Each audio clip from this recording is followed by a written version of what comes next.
Well, we're glad you've come in today to our interview with ICSA. And my name is Neil Damgaard, and I'm a member of ICSA for, I guess, about 5 years now or so. Yeah, very much interested in the mission and efforts of this particular group. And I have with me today the Reverend Robert Parton. Bob and I have been friends for many years. And we are going to talk about a number of things, some introductory matters, and then get into spiritual abuse as a subject of study and recovery, and exactly what that means. ICSA has been very interested in studying this subject and helping people recover from spiritual abuse across the spectrum. Bob, welcome to the interview today. It's good to be here. Good to see you. You're in Massachusetts, and I'm in Virginia, and ICS is global, yes? Yeah, it is. All over the place, all over the world. So, Bob, it's good to be with you, my brother today, my good friend, my colleague, and we are going to talk about a number of questions. I thought what I would do to start with today is just simply introduce you as not only my good friend, but as a scholar and as a facilitator of probably countless groups helping people recover from difficulties from being in destructive groups, sometimes coercive groups, traditionally called cults.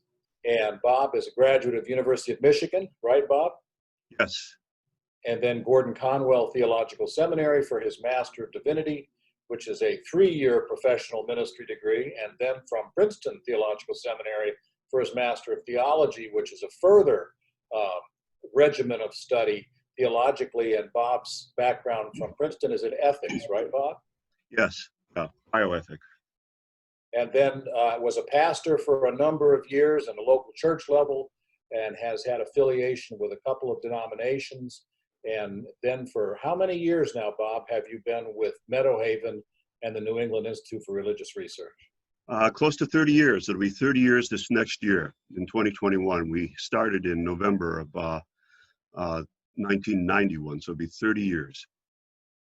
Okay, so a long, long time. That has really become, in addition to pastoral work and being an encourager in the community up there in Massachusetts and elsewhere, you have really devoted the bulk of your energy to New England Institute of Religious Research and Meadowhaven, which is a facility, and helping people recover from cults. So tell us a little bit about your background.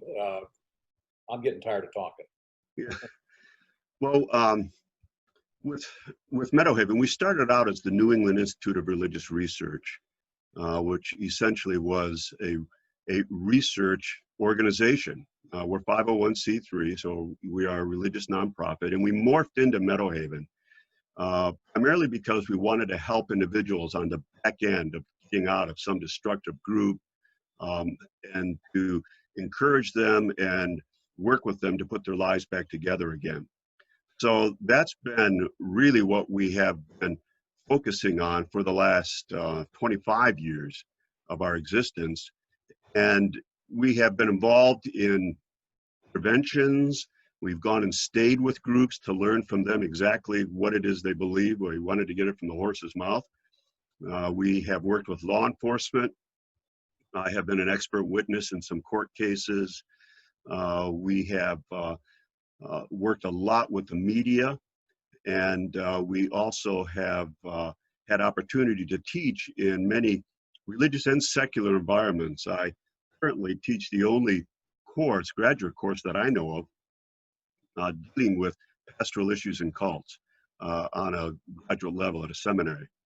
So what seminary is that, Bob, that you have it's called Reformed Episcopal Seminary. Reformed Episcopal Seminary. It's in Philadelphia. Yes.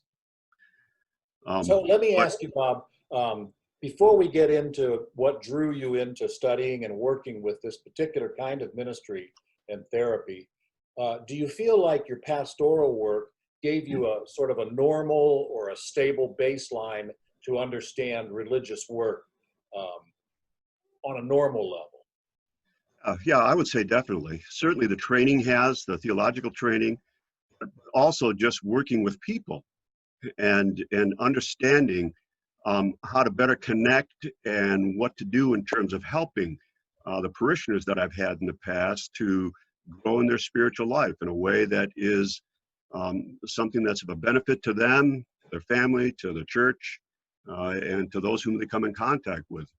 Yes. Okay, good. That was a question I just sort of thought of here on the spot, because before we get into aberrant and weird stuff and divergent stuff, it's good to set the baseline. You have a congregational background, correct? Yes, congregational, and I'm currently an Anglican. Yes.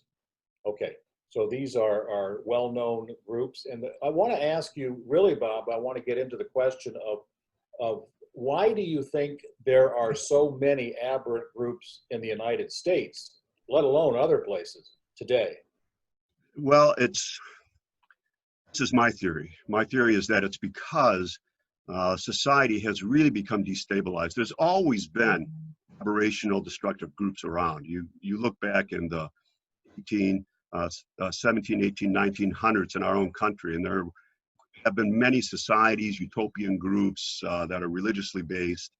So they've always been there, but they have exploded in the last probably 5 decades, last 50 years. And society, in my estimation, has become really destabilized. So there has been in the past in our country what is called a civil religion. And it's not necessarily a context where individuals embrace certain religion and everyone does at the same time. It's more a worldview that encompasses the country, what its purpose is, where it's going. It's a foundation upon which the society operates, and it has an influence upon morals and ethics, has an influence upon how people interface with one another, and that has been really eroding in the last couple of decades. And so consequently, people feel destabilized, and they look for something that is going to give them some sense of stability.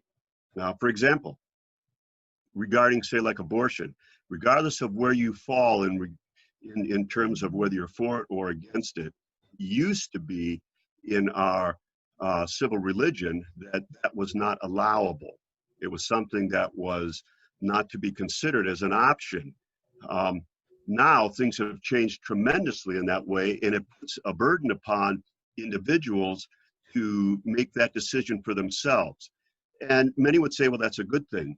But it also has a negative side to it, in the sense that the individual now has to make a decision regarding life and death that they never had to do before, because society had certain strictures around that kind of issue. So all of that has begun to evaporate in many, many areas of our social fabric. And so people feel destabilized and they don't agree with certain things. And so some group comes along and they essentially are able to say, look, we not only can give you guidance and direction here, but we also will help you in terms of eternity itself. And that's very enticing. And it is a very destabilized culture. When you and I were young, you and I are approximately the same age. We remember the civil religion that we grew up with, and really didn't, until we became teenagers probably, really didn't have a lot of issues or problems with what was assumed in the culture. Right. Bob, what drew you into cult recovery ministry? Well, when I was in college, when I was at the University of Michigan, I had a number of groups. I had become a Christian at the University of Michigan, and I had different groups try to recruit me. One was the Old Children of God, that's now called the Family.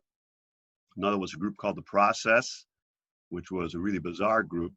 So I always had kind of an interest in the different belief systems around the United States. So I pastored for 14, 15 years, and then we started the New England Institute of Religious Research, primarily because a number of us wanted to, there were 5 of us actually, who wanted to equip the church with some tools and give them some information that would be accurate in regards to various groups that come along that are religiously based, that are not always healthy, and that can be very destructive for their membership. We did that for a number of years, but then Judy and I, in particular, my wife, we started meeting a number of individuals who had come out of some destructive groups who were really, really struggling. They were severely damaged. And so we started support groups. And those support groups, this is close to 30 years ago, we had some people who were barely functional that would come to the support group. So we then decided that we wanted to try and have a transitional facility because these people really needed a place to go. So that's how we ended up on essentially not the apologetics where you are giving theological reasons why you might agree or disagree with some particular worldview, but more on helping people heal from their experience in a group that turned out to not be healthy. And so on a real basic level, you found that interesting. Yeah, absolutely. Absolutely. It was fascinating. And it really is in, I think, both Judy's and my wheelhouse, so to speak. That's where we're most comfortable and what we enjoy really doing. Yes. I have to say that in my pastoral experience, I was a pastor for many years, for 36 years in Massachusetts, right alongside you in a different town. And there are many aspects of work, just working with people, social work, counseling, health issues, all kinds of things that make themselves available to people in ministry. But I have to say, this is probably one of the most fascinating aspects of working with people that there is. How people get off of a normal track and into something either drawn in or their own internal mechanism pushing them into something that they think is going to meet a need. So I appreciate your answer to that question.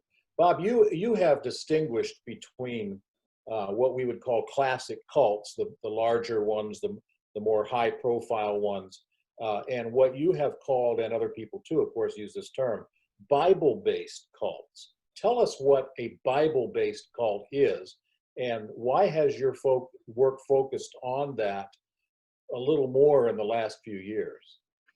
Well, to get back to the first thing that you said about classic cults versus Bible-based groups, Judy and I use essentially Ron Enroth's delineation of various kinds of ways to look at religious environments, religious groups. Tell us who Ron Enroth is. Ron Enroth he's retired now, but he was a professor at Westmont College out in California, and he's a sociologist of religion. So he wrote a book called Churches That Abuse. He's written a number of articles that describe this phenomenon as well. But in his delineation, the way that he kind of defines things, he talks about what would be a better term would be mainline groups, mainline destructive groups. And so you might have there groups like Jehovah's Witnesses, Mormonism, Christian Science, groups that have become mainlined in our society, but theologically are not in line with historic Christianity. So that would be the classic, so to speak, cults. Yes. Bible-based groups are not looked at in terms of their theology, because generally these Bible-based groups fall within the parameters of historic Christian faith as defined in the creeds, the Nicene Creed, the Athanasian Creed, the Apostles' Creed. So they fit within that. But how power and authority are exercised in these Bible-based groups can be very, very destructive. So, for instance, you join, and well, let me back up. These groups can be a mainline, a member of a mainline denomination. It can be a local church where the pastor has just taken a lot of power into his own hands over his congregation, or it can be something where somebody gets a revelation from God that they're to start their own group, and he will direct them in terms of how to operate with the members of the group. But what ends up happening is that the individual who's involved in one of these, they begin to confuse their commitment to Christ with their commitment to the group. Who becomes synonymous. So to leave the group is to leave God. And that instance, then, the group begins to exercise a tremendous amount of authority and control over their lives to dictate how they operate, what they're to do, how to think, what's right, what's wrong. It can be very, very extreme. So I think that's an interesting point you make, Bob, that this could be within a well-established, known church system or denomination. They might have a big, beautiful, fabulous building, an incredible music program, and all of the enticements that people would enjoy in church life. They get drawn into a group like this. It can be very confusing to them, can't it? Right. Oh, yeah, absolutely. And another thing that's important to understand is that these groups exist on a continuum. Bible-based groups exist on a continuum. You've got ones that are fairly benign. There might be some things that are somewhat controlling. They tend to be intrusive in your life, tend to want you to have a greater commitment to them than to anything else on the outside, including your family. Extreme situations where people begin to die for some reason or another. So we were involved with, it was a court case that we were involved in with a local Bible-based group, small one called The Body. And in that, a member of this group got a revelation from God that another person in the group, another family in the group, needed to stop feeding their 11-month-old child solid foods. And so all the mother of that child was able to do was to breastfeed the child. Well, after about, it's a long story, but after about 51 days, the child died. He just starved to death because of this revelation that this one member had received, and they did not question whether this was right or whether this was wrong. It was from God. And the group really emphasized obeying those revelations. Very sad, incredibly sad. I remember that long drawn out case. And then Yes. the leader had a change of heart, did he not? Eventually? Yes, yeah. The father was convicted of, the father of the child was convicted of first-degree murder. And he is in a prison nearby the rest of his life. He got convicted for life. And while he was in prison, we began to visit him, and which was amazing and miraculous to us, because I was responsible for essentially removing all of his parental rights permanently from his children. And he had 5 kids. So that was severed, and he had every reason to not want to talk to us at all. We began to have a correspondence with him, and he on his own essentially worked through a lot of these issues. He's a very committed Christian man who has realized that he had gone way off the deep end on this. And the biggest thing that he has come away with on this is that how critical it is to really know the scriptures, how critical it is to be able to discern what's right and what's wrong, and what the consequences can be. So, Bob, that gives rise to an interesting issue to ask you about. So a person can be sincere in what they believe, and yet also at the same time be destructive. Is that not correct? Yeah, absolutely. You can be very sincere, but very sincerely deceived. If I go to the medicine cabinet and pull out a bottle of what I think is aspirin for my headache, if it turns out to be strychnine, it's going to kill me. Doesn't matter how much I believe that it's aspirin or how sincere I am in my belief. It is going to kill me. It is the same thing. So beliefs have consequences. And you find this all through the scriptures of the admonition to essentially discern. In Acts 17 or Acts 17:11, the Bereans were more noble because they essentially than the Thessalonians, because they checked out what Paul was telling them to see whether what he was saying was accurate or not. There's not a lot of that that's done today. It's more likely to be that somebody comes along They're fairly charismatic. They make claims about their position with God. And if you accept that as being reality, then you're going down a rabbit hole at that point. When you say charismatic as in a leader, you don't mean theologically, you mean their Right, persona, right? They're right, very right, exactly. attractive and they draw people in easily. Yeah. Right, right. It's generally a powerful personality that isn't necessarily a great speaker, but they're a powerful personality and they have the wherewithal, the ability to persuade. When you look at this on a psychological level, most of these individuals are what we call narcissistic personality disorders. They are predators, and they are all about gaining allegiance of others to buy into how great they are and how they need to listen to me in order to have a successful and a good life. And when And you I'm sure insert they could God quote a into lot of this, Bible verses about humility and, oh, I'm not that way. I walk with the Lord. I'm humble. You know, they could do that easily, and oh, yet still absolutely, they're absolutely, suspect, very suspect. yeah, Yes. absolutely. So, Bob, you have seen, just to get into the general subject a little more deliberately here today, you have seen spiritual abuse, even though you are a spiritually interested person. Yeah, absolutely. Absolutely. We deal with it all the time. That is the whole foundation of why we started, excuse me, Meadowhaven. But I thought that 95, if we're spiritual people, Bob, I'm just going to poke at you a little bit here. I sure. thought if we're spiritual people, we are somehow or other, especially if we're leaders in a spiritual organization, doesn't that exempt us or immunize us from perpetrating injury upon people because we're our spiritual leaders? Yeah, absolutely not. I mean, we have the responsibility of being a good spiritual leader, which is one who is going to help an individual grow in their relationship with God, not to enslave them. So the issue is that individuals who are spiritual leaders, we're still sinners, in my estimation here, from what I understand from the scriptures.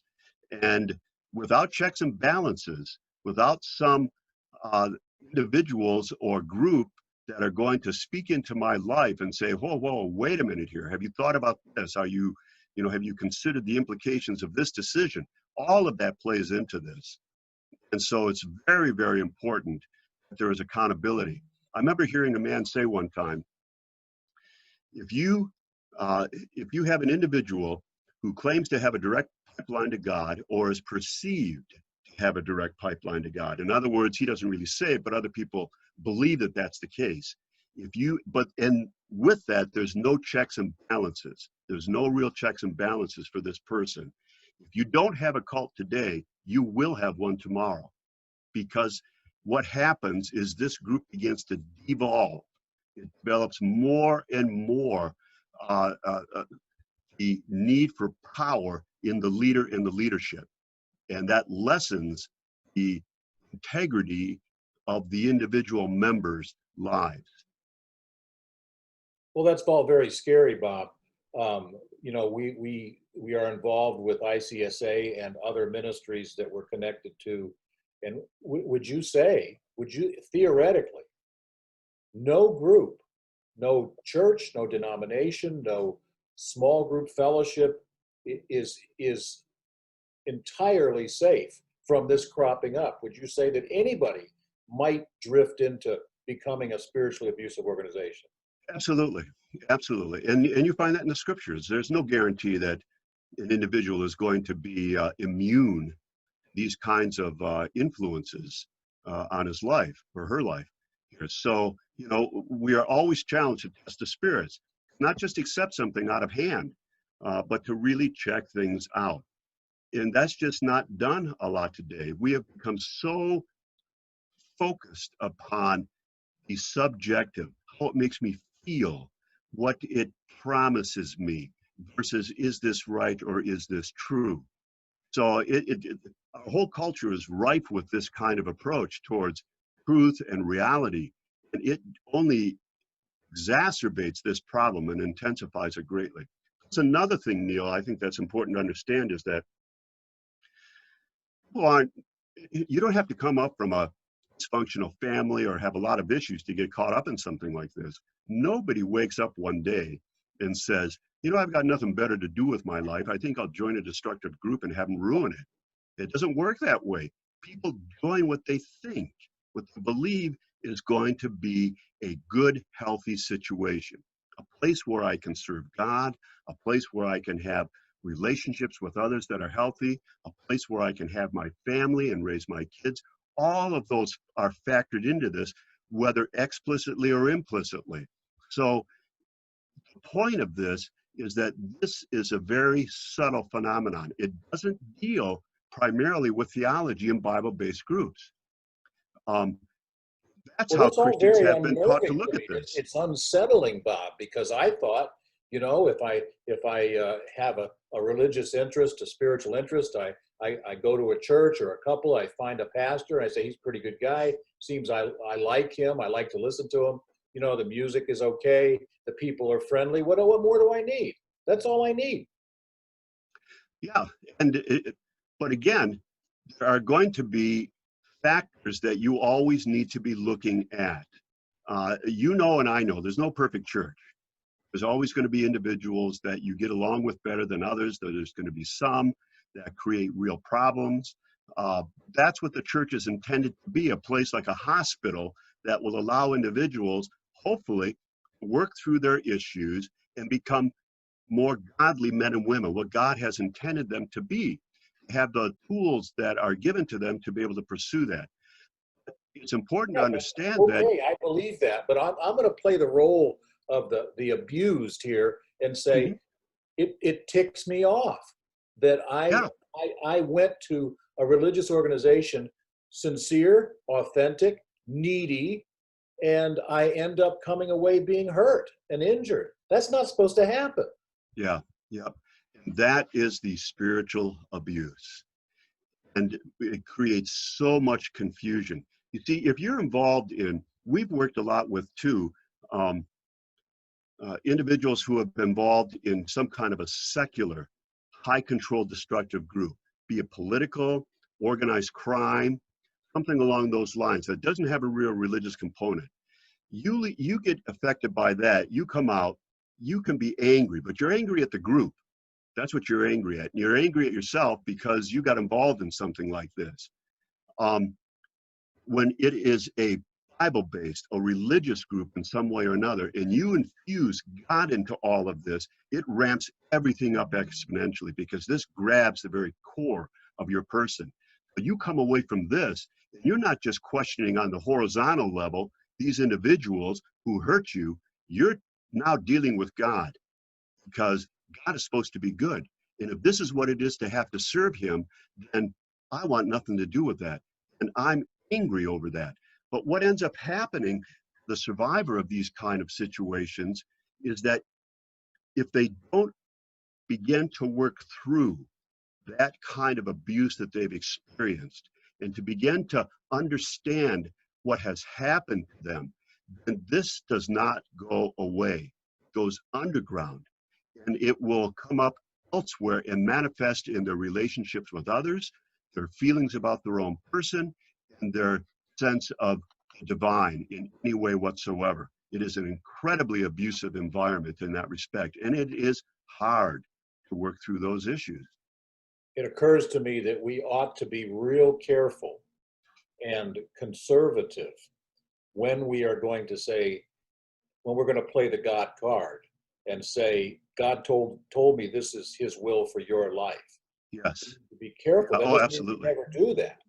But it does, Absolutely. to agree, it means we need to be conservative with that. You know, one of the trends that's going on right now, and you and I have talked about this a little bit, it's an interesting trend, and that's the question of sexual purity. There have been a number of books written recently and articles published where the claim is made that a young person, it's generally young people that are making this claim, were taught a certain ethic and held to it in some way or another. And now that they're older and out of whatever upbringing they had or group they were in, they're saying this is spiritual abuse. I should not have been told to live a certain way. What do you think about that? Yeah, yeah. Well, you know, any organization, be it religious or secular, is going to have standards. It's not going to exist if it doesn't have standards. What's the point of it then?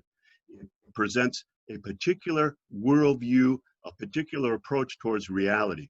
Any group is going to have that.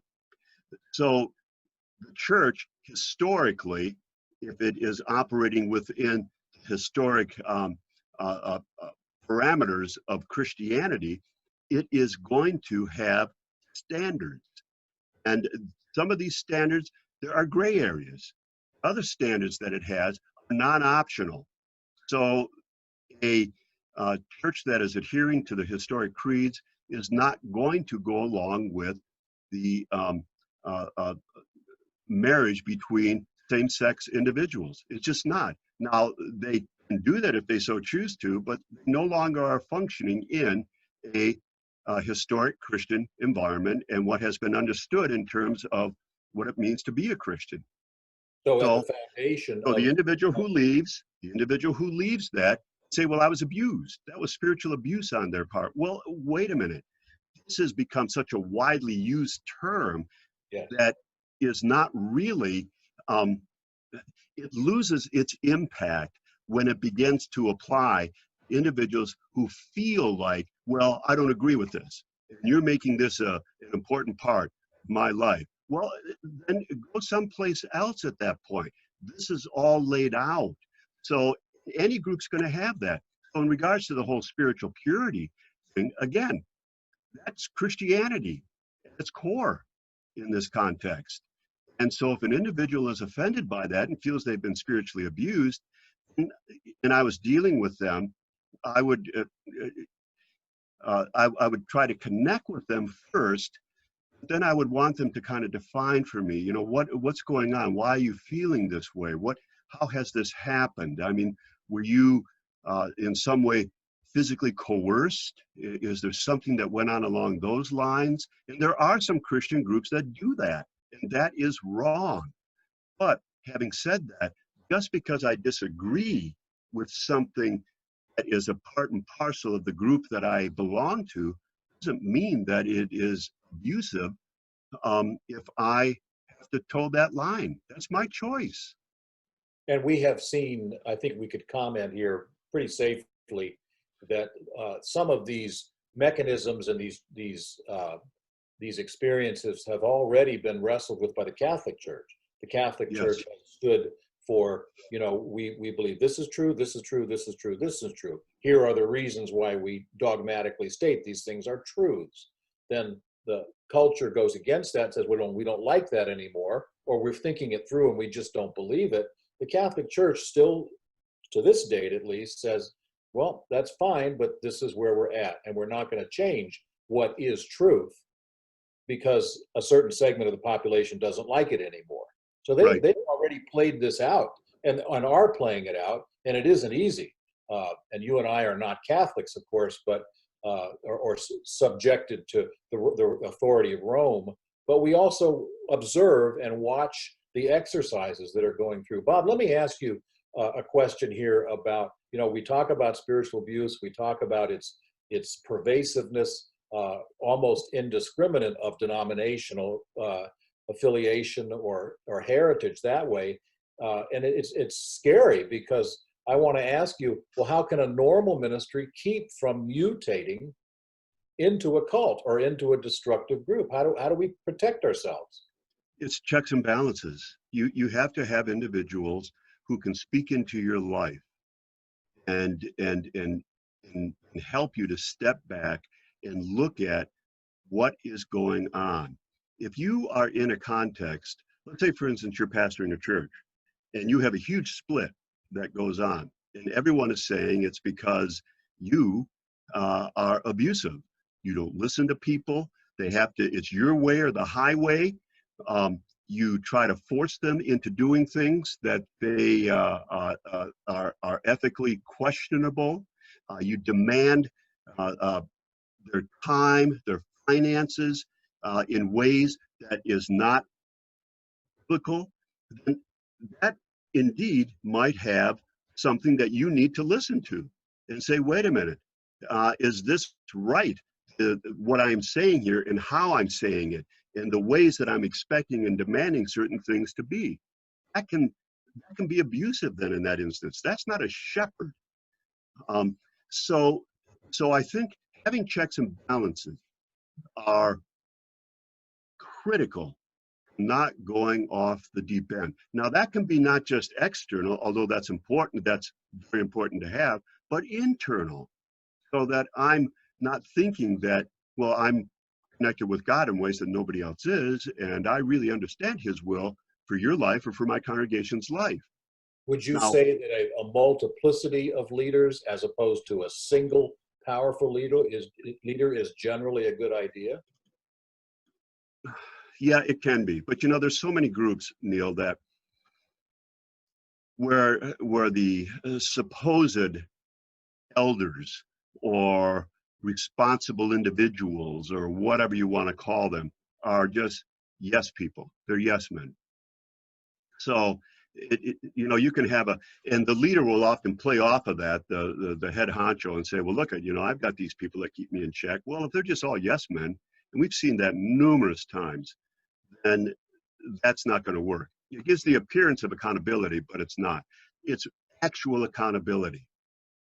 So one of the ways that you can see this at work in groups that are really kind of extreme is they tend to isolate. We are the only ones. Bible-based groups will do this. So they don't cooperate with other churches unless it's to try and pull members away from them into Very their group. separatistic in Yeah. that So, regard. yeah, exactly. So they don't cooperate on religious events, or say like running a soup kitchen or some kind of social outreach, things of that sort, because they're the ones. So I you remember begin to you and see I. those kind of factors, and there's no real accountability, even though they might have a number of elders or whatever. Okay, so multiplicity of leaders isn't a safeguard, It's not a guarantee. a fail-safe entirely. You and No. I are familiar with the groups that I won't specifically name here today in our interview, but we were both very, very acquainted with a group all over New England, which in its beginning, the writer Walter Martin, who is long since died now for a number of years, but he was sort of one of the early writers and thinkers about aberrant groups. And he had, in the mid 80s, early 1980s, he had sort of designated this group, well, it's not a cult because of their theological orthodoxy. And in fact, the prime leader was a very active and much loved speaker about Jesus and the gospel in the 60s and 70s. But then that group mutated really into a very top-heavy and then ultimately very destructive group. And you had worked very closely with this group and Right. watched it, and I had also as a local pastor. But that was a case. Why I thought of that as you were talking is you couldn't get to the pastor.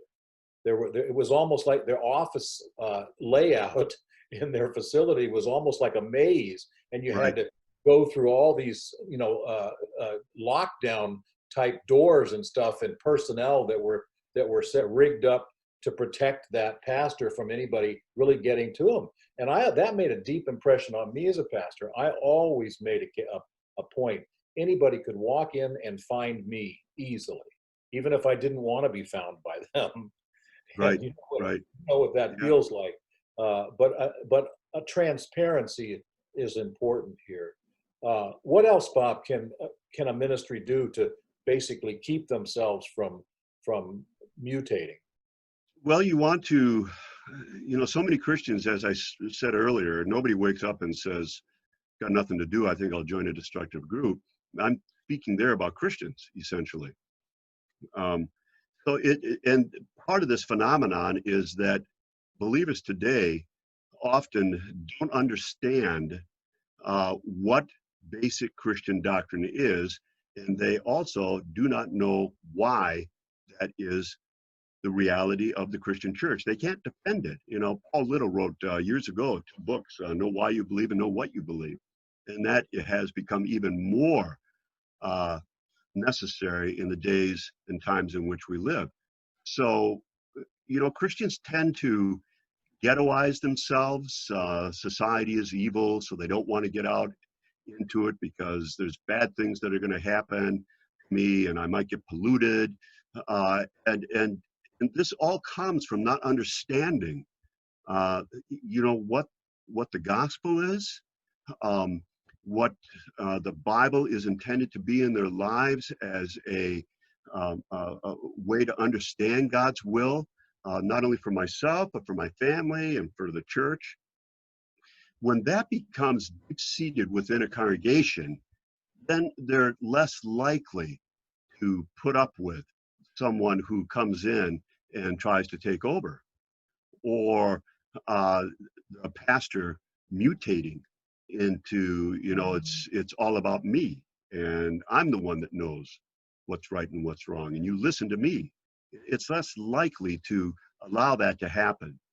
Okay, that's helpful. Bob, can you tell us one or two of the more dramatic groups that you worked with, that you encountered people coming out of those groups over all these years? Yeah, well, certainly the one in Attleboro, the Body. It was a small group. It was only about 20 people at its max. But there were a number of children, and 2 children died in that group as a consequence of essentially listening to revelation that was unfiltered, revelation that could not be questioned. They came to a place where no matter who heard what they thought in their mind, it had to be listened to because it was God speaking to us. And they would even make statements like, I don't question, because the question is to deny the reality that God is working in us. So, that was one that was devastating and very difficult for Judy and I to have to deal with because of the baby dying. It was just extremely, extremely difficult. And being believers, this is God we're talking about. This is the God that I love and that I serve. And to see this all being proclaimed as His will is just outrageous. Another group, little group, I don't know that I've ever told you about this, but it's a group called, it's gone now, it's called Baruch Hashem. And it was at Wheaton College, not the Wheaton here in Massachusetts, but out in Illinois, the Christian college out there. And there was a man there named Feroz Gowala. He was Pakistani, and he was recruiting individuals at Wheaton College into his little group, essentially. He was in a master's program there, and he was a real predator. And he recruited an individual that was here at Meadowhaven, came after they got out of the group, recruited him over the telephone, who was at Harvard. So he talked to him from Chicago to Cambridge, Massachusetts on the phone over the course of months, and eventually recruited this individual who was the valedictorian of his class at Harvard and gave up a full boat scholarship in order to become part, for his master's program, in order to become part of this group that this man was running. So that was another one that was just, it's incomprehensible, the kind of things that those individuals went through under the leaders for Rose's awful, awful control of their lives. And then you had a lot of experience. In fact, until I learned about this group from you, I'd never heard about the 12 tribes. Oh yeah, the 12 tribes, and they're a worldwide group. And babies have died in that group.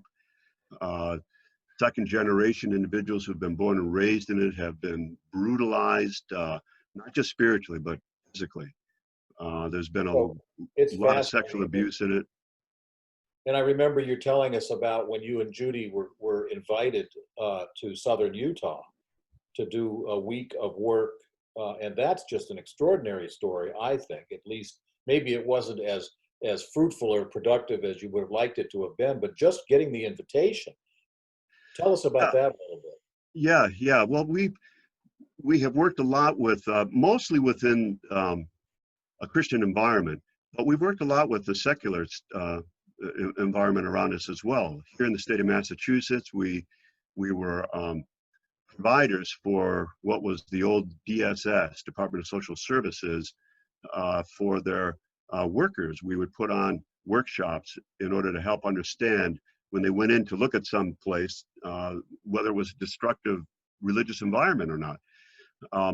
So it was through that we started working with a family that had contacted us that were an individual had left the FLDS, the Fundamentalist Church of Jesus Christ Latter-day Saints, not the regular Mormons. This is the Fundamentalist Mormons.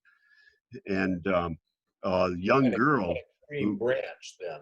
Yes, exactly. Very extreme branch. They were, whereas Mormonism has become mainstreamed in our society, the FLDS is not mainstream. They're still considered to be very, very destructive by society at large.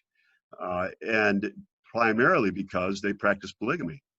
And so there was a young woman who was 18 years old. She'd run away when she was 17. She had grown up in a family where she had 32 siblings from multiple wives that her father had.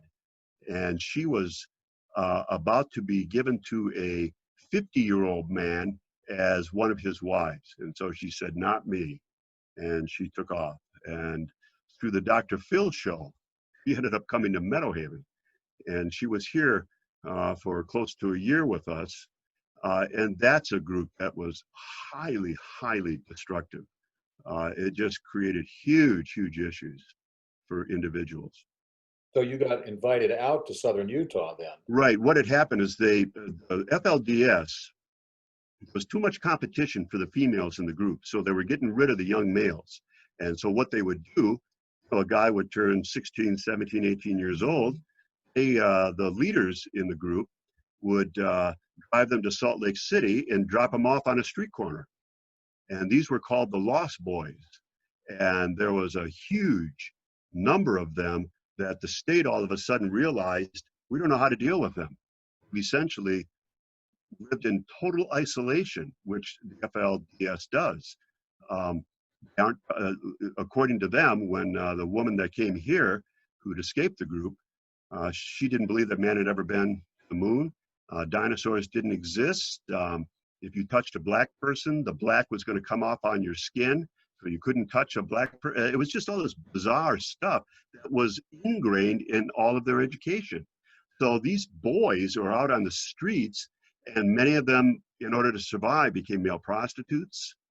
They'd rob, they'd steal, and the state didn't know what to do with them.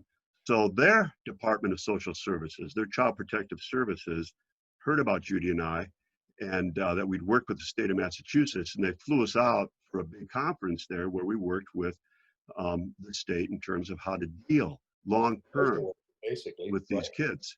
Yeah, yeah.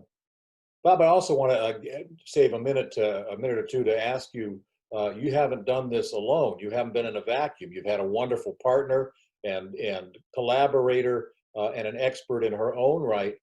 How has Judy, your wife, complemented your work? Say something about her abilities, her knowledge base, or is she just a clone of you, or does she have a separate set of experiences that she brings to the table? She brings a whole lot to the table. Meadowhaven wouldn't exist if it wasn't for Judy. She was the real force behind us going ahead and stepping out in faith, and by God's grace, being able to pick up this facility in order to have people come and stay. There's just so many things that she does bring to the table. We always counsel together, unless the individual doesn't want me or doesn't want Judy in the room, which is rare. But all the years that we've done this, close to 30 years, we're together. And it's because Judy, in my estimation, she brings a female perspective that I'm just never going to understand. Her mind works differently. She has the ability to be able to empathize in ways that I don't. She frames things differently. She understands all of this at the same level that I do. We've done this together for 30 years. So she brings all of that to the table. Plus, working with females is different than working with males. And you can't always tell. How can that be? Well, it doesn't always show up in the counseling, but because we've had some females, we've dealt a lot with sexually trafficked females from religious groups. before trafficking became a big word. A lot of the females that we worked with have been trafficked. And some of them, you would think they wouldn't want to meet with a male. They didn't want to meet with Judy. They wanted to meet with me. And then vice versa. There were some that wanted to meet only with Judy and not me. But having said that, on a neurobiological basis, the female brain in general, what's called the limbic region, which is a part of the brain that deals with one's emotional regulation. It is what works in terms of, it's what's involved in terms of your ability to connect with others. So it has it works relationally in that way. In a female, in general, the limbic region is larger than in males. So females tend to be more nurturing. They tend to be more emotive. And I can certainly say that's the case in counseling that we've done. A lot of the men can be much more shut down. In many respects, it was easier to work with the females because they were willing to admit, yeah, I'm struggling in certain areas. They would talk about how they felt, whereas the males would often just not want to deal with things. Would you say then that women process cult experiences differently than men in general? Yes, absolutely. Absolutely they do. And again, just on neurobiology, forget about the different societal conditioning. I mean, that comes into play to a certain extent as well. But neurobiology dictates a lot of this. Females function differently than males in terms of how they relate and the impact that certain things have upon them. Females are more likely when they've been very traumatized, if there's a fight or flight response, I'm either going to fight back, I'm going to duke it out, or I'm going to run away. Females are more likely to fall into a third option, which is to freeze. And they dissociate far more than males do. Females dissociate a lot when they're traumatized. Males don't do that as much. They're more likely to try and duke it out with somebody or to run away. So on a neurobiological basis, there is a different way to approach a female who's been terribly spiritually traumatized in some group than it is in terms of dealing with a male. So it's not always so cognitive behavioral therapy with females as it is with males on this. So it's being flexible and being able to apply what works in that context that really helps the healing process. But Judy brings that to the table, and she understands this dynamic. We've taken a number of courses from up in Boston, from what's called the Justice Institute. Bessel van der Kolk, Judith Herman, Janina Fisher are individuals who are very, very cutting edge in terms of trauma and treatment for trauma, and we've incorporated all of that. Also the neurobiology into our program, because that allows the individual who's been traumatized spiritually, who comes out, allows them to have a hard science. They can see how their neural network has been wired in a way that has only exacerbated and made worse their recovery. But the good news is that you can work on that wiring. Sometimes dealing with groups on the whole social psychology, the psychological level, it's not always as easily graspable, because that's what we would call a soft science. Neurobiology is a hard science. And so it's much easier for the person to feel like, well, I can do something about this. I can work on this. Yeah. Versus something that you're telling them about their psychology. So females are more receptive on a number of different levels. Now, there's also other issues that make it more difficult in dealing with females, but that's another story. Well, that's all very fascinating, Bob, and very interesting. And you know, as you know as well as I do in ministry, sometimes things are pretty straightforward, and other times they take us into issues that we're not all together comfortable with, particularly politically these days, where the whole map is constantly changing almost daily. Bob, I want to ask you one last question today. I've really enjoyed this, but I want to ask you a very basic question, which I don't think is an easy question to answer, and I think you'll appreciate it. Do you enjoy working with people that have been spiritually abused? Oh, absolutely. Absolutely. I think that's been my calling. I left the pastoral ministry. They are, in one sense, my congregation. It I mean, is I feel like a, it's like asking a surgeon, an oncologist, do you enjoy your work? yeah, You know, yeah, oncology is it's, terrible, right? yeah, absolutely. But to me, it's pastoring on the fringes. It's with the individuals that a lot of pastors either don't want to deal with or aren't equipped to be able to deal with. And yet it's incredibly fruitful to work with someone and to see them put their life back together again, to help them to realize that you can't just deny what happened to you. You can't move on and pretend that nothing occurred. You've got to deal with this. You have to integrate it into your life in a way that works for you rather than against you. And that includes dealing with the whole, if you've come out of a Bible-based group, you can't just leave that theological system behind and pretend that nothing went on. You're just out of there. You've got to dismantle that. So, so the point here is that this is what motivates us. It's for Judy and me. We derive a tremendous amount. We never charged a fee for people that came to Meadowhaven. We just wanted them to do well. And if they were willing to work, then we were good to go on that. What's the basis of hope for the future, Bob, as you think It, about the next 5 years? I think it's only going to increase. It has been increasing. We're asked at times, Neil, when we speak, cults still exist? I go, oh my goodness gracious, where have you been?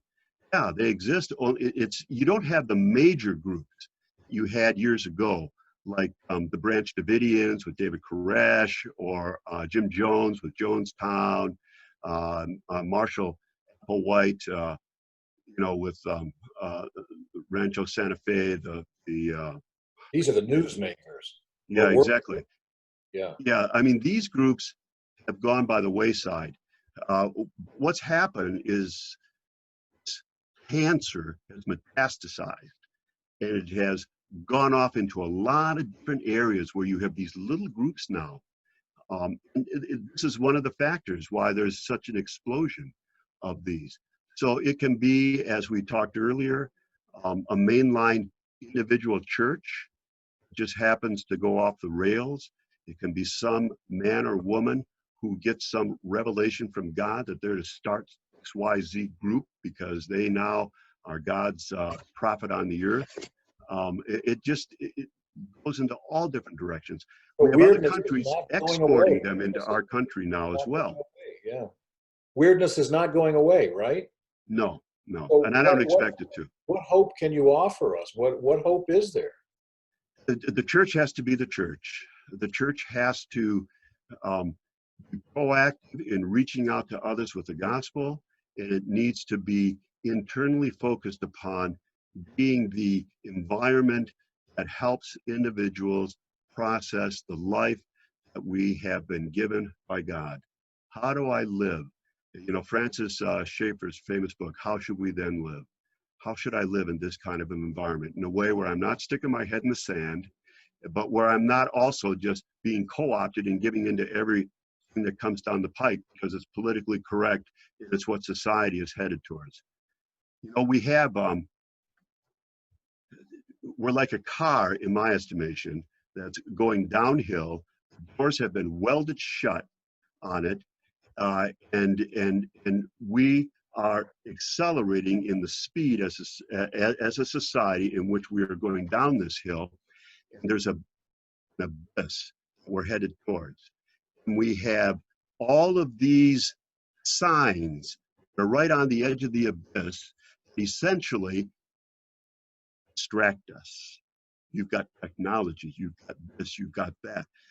And nobody knows how to put the brakes on.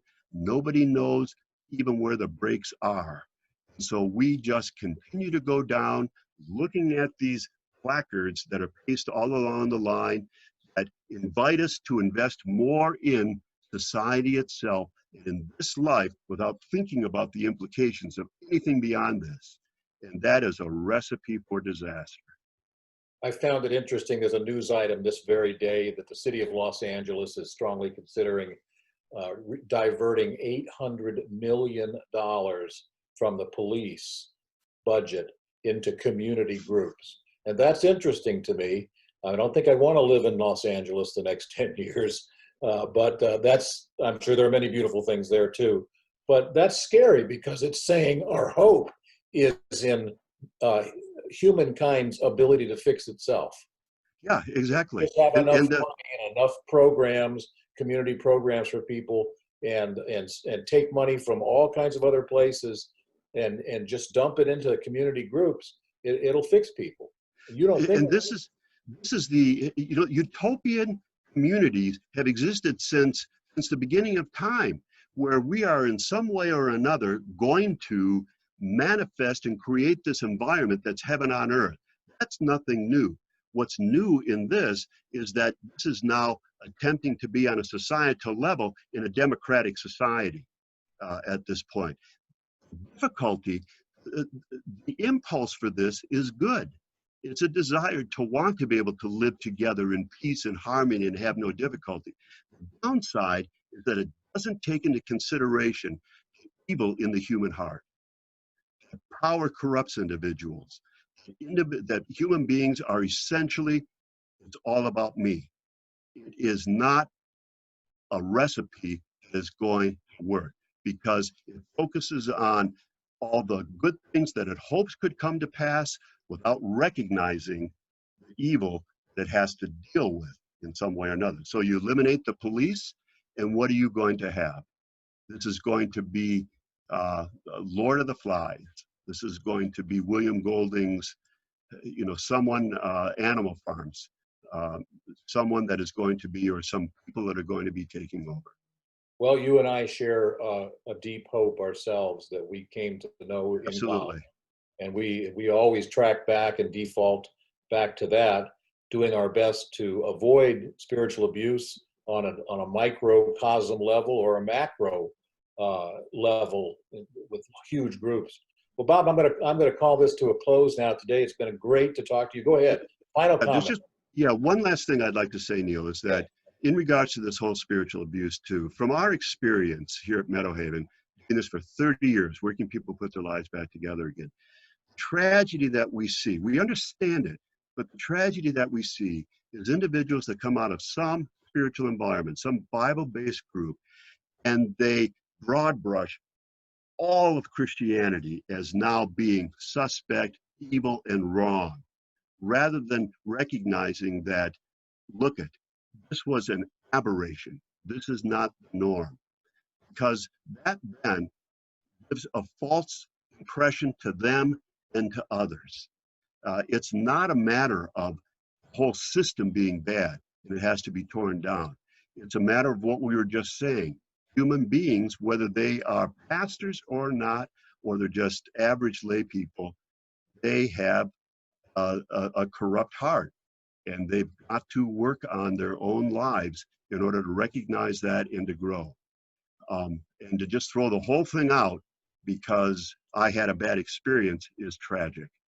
Very tragic. Tragic. And you and I have worked and continue to work to try to help people recover their balance and their sense of, okay, so that was rough, that was hard, that shouldn't have happened. Yeah. The core of my faith is still intact. Yeah. And it's like the woman.